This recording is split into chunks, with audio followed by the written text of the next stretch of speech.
अब आते हैं गैर संवैधानिक निकाय। परिभाषा देख लो।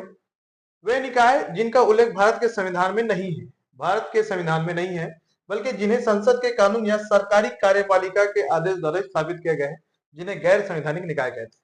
मतलब भारत के संविधान में नहीं लिखा गया है, लिखा गया नहीं है, फिर भी क्या होता है, इनका गठन समय पर आवश्यकताओं के अनुसार किया जाता है, मतलब समय समय पर उसका गठन किया जाता है। तो क्या है, पहला है नीति आयोग, है ना। सबसे पहले क्या थी, वो पंचवर्षीय योजनाएं थी, है ना। स्थापना 2015 में योजना आयोग के स्थान पर। योजना आयोग पहले 1951 से लेकर जो चल रही थी उस योजना को हटाकर उसको नीति आयोग कहा गया। दूसरा है राष्ट्रीय विकास परिषद, एनडीसी, है ना, नेशनल डेवलपमेंट कमीशन। तो ये कार्य है पंचवर्षीय योजनाओं की स्वीकृति और समीक्षा, ठीक है।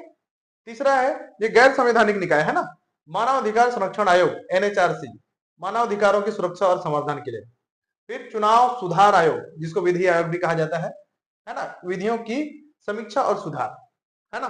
फिर होता है एनजीटी आता है, 5वां नंबर है राष्ट्रीय हरित अधिकरण, है ना, कार्य पर्यावरण से जुड़े विवादों का समाधान, ठीक है।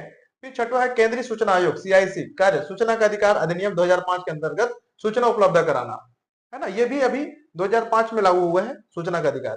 फिर केंद्रीय सतर्कता आयोग, सीबीसी, कार्य भ्रष्टाचार पर नियंत्रण, है ना। और 8वां है राष्ट्रीय महिला आयोग, बाल अधिकार संरक्षण आयोग, अल्पसंख्यक आयोग आदि कार्य संबंधित वर्गों के अधिकार, है ना। तो ये इस प्रकार से 8 क्या है, प्रमुख गैर संवैधानिक निकाय है। हमारे पीएससी, यूपीएससी, सीजीपीएससी ऐसे में डायरेक्ट ही आ जाता है कौन कौन से गैर संवैधानिक निकाय है और कौन कौन से संवैधानिक निकाय है।